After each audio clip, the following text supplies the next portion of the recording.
Hey everybody, Matuki here. I wanted to show you the character customization in Black Desert Online and talk a little about what each of these things means for gameplay and how to, kind of best tweak our character to look the way that you want it to. Now before we start, you'll notice that first you have several buttons here at the top. Toggle UIs if you want to get a nice clear look of your character as you're building it.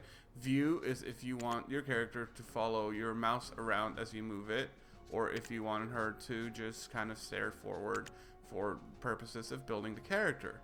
Horoscope is the one important thing that we're going to run into here. And I say important, it's not that you can make a wrong choice, but knowing what it does can help you make the right one for you. Essentially, these are tied to what's called amity inside of the game, which essentially means how you relate to people. There's a mini game in which you can essentially build up rapport with different characters, NPCs in the game, and depending on your horoscope, that game will be easier or harder with different people. Now, Black Dragon is a very popular horoscope to start with because it allows you to easily gain amity with an NPC later on, which will sell you what are called Yuria weapons, which are very powerful PvP weapons, and this being a PvP MMO, it's pretty important. And so you can start with the Black Dragon if you want to make your life easier in that sense. However, that also means that there are characters of, say, key horoscope NPCs that you will have a harder time gaining amity with, but essentially no matter what you choose, you are able to win that game with everybody. It might just take a bit longer later on. Now, whether we can customize to see your character under different lighting, which can in some ways dramatically change things like hair shading and skin shading and whatnot, so you want to kind of look at those as you can go along. You can temporarily save up to 10 different styles that you make, so that you can kind of switch quickly back and forth between them if you are having trouble making the decision. You could also save your information on customizing specific characters if you want to make them again, or if you just want to save the look of a character for later on. And again, you can resort to default to go to the default character build and model. Here in customization, we could change hair, face, body, and the voice. The voice is simply a matter of changing the pitch to whatever you want it to sound. Seeing as there was only one voice sample that was just basically tuned up and down, I like to put it as close to the normal sound sample as is possible, so it sounds the least distorted. That's just me. You can do whatever you want. Of course, different the classes are gender locked, so you basically will be a girl or a guy depending on what you want to play, with some exceptions. Now for the face, you can change the face type, of course, and here's an option to raise the hair. This doesn't change the hairstyle, but rather just puts it up and out of the way so that you can edit things exactly the way you want them. Choose different face types to begin with anyway, because you can customize these quite a bit later on. Skin shade and shine. Shine is if you want this kind of wet, sweaty look at all times, and there's different gradients on that. You can go anywhere from the darkest to the lightest colors very easily. There's also different shades, and mind you, if you choose green, for example, it's just going to add a tinge of it, but they all look still fairly natural, so there's not a lot of ways you can go wrong. I like to start with a shade and then build the face and the hair and whatnot, and then kind of switch it around as I go along. Now, the face shape is crazy because I don't know if you can see, but there are all of these different sections which you can select individually. Now, you can do this two ways. You just grab and hold, and to make them exactly whatever way you want them to be. That's for moving up and down. The twist is for turning things upwards or downwards, and this is for moving the location of parts and shapes and sizes. So we can reset all of that to give her back a fairly human nose. And you can do this with everything. Now, you can also do this with the sliders if that is easier for you. So if you prefer moving things like that, you can always, cheekbones don't really curve anywhere, but you can definitely do stuff like this if you want them to have a little more finite control on each specific part of the face that you're making. At any rate, Then you have makeup. Makeup, you can change density to change how dark it is. Reflection to change how reflective or shiny it is. Shine is actually more of a glisten. So you can, this makes it wetter almost, whereas reflect actually reflects light. And area, of course, how impactful you want that to be. You can choose different styles, of course. Remember, there's a scroll on this, which I missed probably the first 5 times that I did this. We'll lower the area quite a bit, and then, you know, lower the density quite a bit too. If you just want something like a soft blush or something. Let's go for the blue, maybe purple, red. Well, it depends what our eyes or face is going to be. Anyway, these cheekbones are out of control. At any rate, then we have eyes. Now, eyes are interesting because if you just go with the color that they are, as soon as you try to change that iris, it's going to look kind of creepy. Now, what I like to do is, one, I like to have the lens be black and reduce the opacity to kind of give it just an edge. And the pupils, so they don't have that dead look, I like to make them a lot darker, which will make it seem a little more human. And then you can try to change the colors to whatever you want them to be, and it'll be a little more natural than if you would have done it otherwise.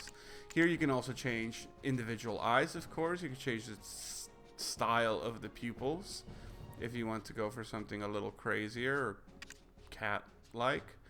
Same with the iris, and again, same with the lens. Eyeline is more eyeliner, and also eyelashes. Here you can, of course, set the length and extend them and do whatever you want to them. Tattoos, again, you can both set these wherever you want, and you can place them in different locations if you are so inclined to, you know, rotate them or do whatever if you want to have a tattoo.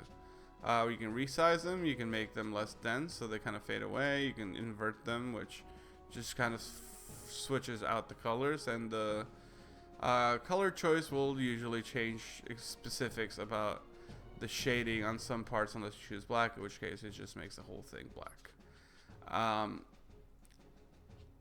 We're gonna go with no tattoo for her for now. Wrinkles, of course, add wrinkles to your face if you want to go for, you know, kind of an older look. It actually doesn't look bad as opposed to most old or age sliders in a lot of these character creators. Now, your standby expressions is expression that you're going to have whenever you're just hanging out. Now, these are extreme expressions, of course, but you can also change the weight of it, so you can go from normal to just levels of whatever that expression is, whether that's sad, angry, happy, or whatever this is. Of course, at some point it just clips, so, you know, it's not perfect. We're going to stick with the regular standby expression for now. Then, of course, hair shape. Hair, you can choose different styles. And once you pick that style, you can very heavily customize it with the shape. Now, this can be a little confusing because depending on which hairstyle you have, certain parts will seem like they're not doing anything or do things in a very different way. But if you can see, this green highlight appears on the part that you're going to be affecting. And again, you can change how that's situated on your head here, or you could change how that's curled in or out here. And you could do that also with the sliders, and also add curls. So if you want a particular part to curl, or rather if you want the whole face to curl in a certain direction, you can do that. Okay, that's good. So we're going to take the curl away here, and again, colors. Basic is the middle of your hair, is basically the majority of your hair. You can add shine or take away if you want it dull or not, if you want something black, etc. Hair ends, again, goes for the tips, and if you can change them. Let's make them white so you can see. Dye changes the strength of the coloring. Area changes how much of the hair is actually affected by the hair ends modifier. Likewise, hair is actually roots.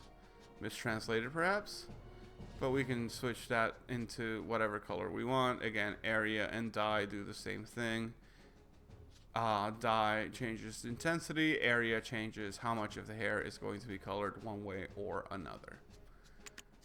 Great. So, body. Now, for body sliders, exactly the same as you've customized all the things. We'll have a review look forward for this. You can change individual sections. So, for example, if we're on her torso, you can change it by hand, make it wider, skinnier. You can make it come out more or less, or you can make those changes directly here. Vertical usually means taller, horizontal means wider, and depth means thicker. So you can change pretty much any part of the body in this way, including hands, fingers, everything. Muscle definition adds different levels of definition into the muscle. The top part is body, second part is arms, third part is legs. And as you can see, if you look up close, the muscle definition is pretty severe. So you may or may not want to kick this up to 100 depending on the look that you're going for. Tattoo works the same way as the face tattoos, and they allow you to add different levels of tattoos, coloring, etc. all across the body. You can actually move this one around, but some of them I believe you can, exactly like say that. You can change size and locations, rotations, etc. if you want to move them up or down or wherever you want to move them. Anyway. Now pose is actually just if you want to set your character in a specific pose for now. So you can see what that pose would look like. This is moved exactly the same way as you were molding the body, but instead of changing the shape, you're just changing the orientation of, fingertips and whatnot. So if you want your character to be in a particular pose or save the pose or whatever, then you can do that. And finally, under body, we can, not under body, excuse me. Under character action, we can also choose position if you just want to see them in a variety of poses and emotes to see how their face moves when they're talking, when they're laughing, when they're angry, when they're upset, or whatever. And additionally, you can also see them in different outfits if you're so inclined. If it has a P, it means that this is a costume that comes from the Pearl shop. If it doesn't, this means these are costumes that you can gain as you play the game and level up and gain different outfits. And again, view helmet or whatnot, and if you just want to see the underwear in order to see what the character's body looks like, or turn the helmet on and off, which I still have not seen a helmet in this game, so I can't really help you with that. At any rate, we're gonna change the hair. Oh, we just changed the face, didn't we? Well, son of a bitch. We'll change the hair shape to something a little more rangery, I suppose. I like that. And then that's our character. And then you just type in your character name, hit character completion, or alternatively, you can just temp save to go back to that, or save file if you just want to save the customization data proper.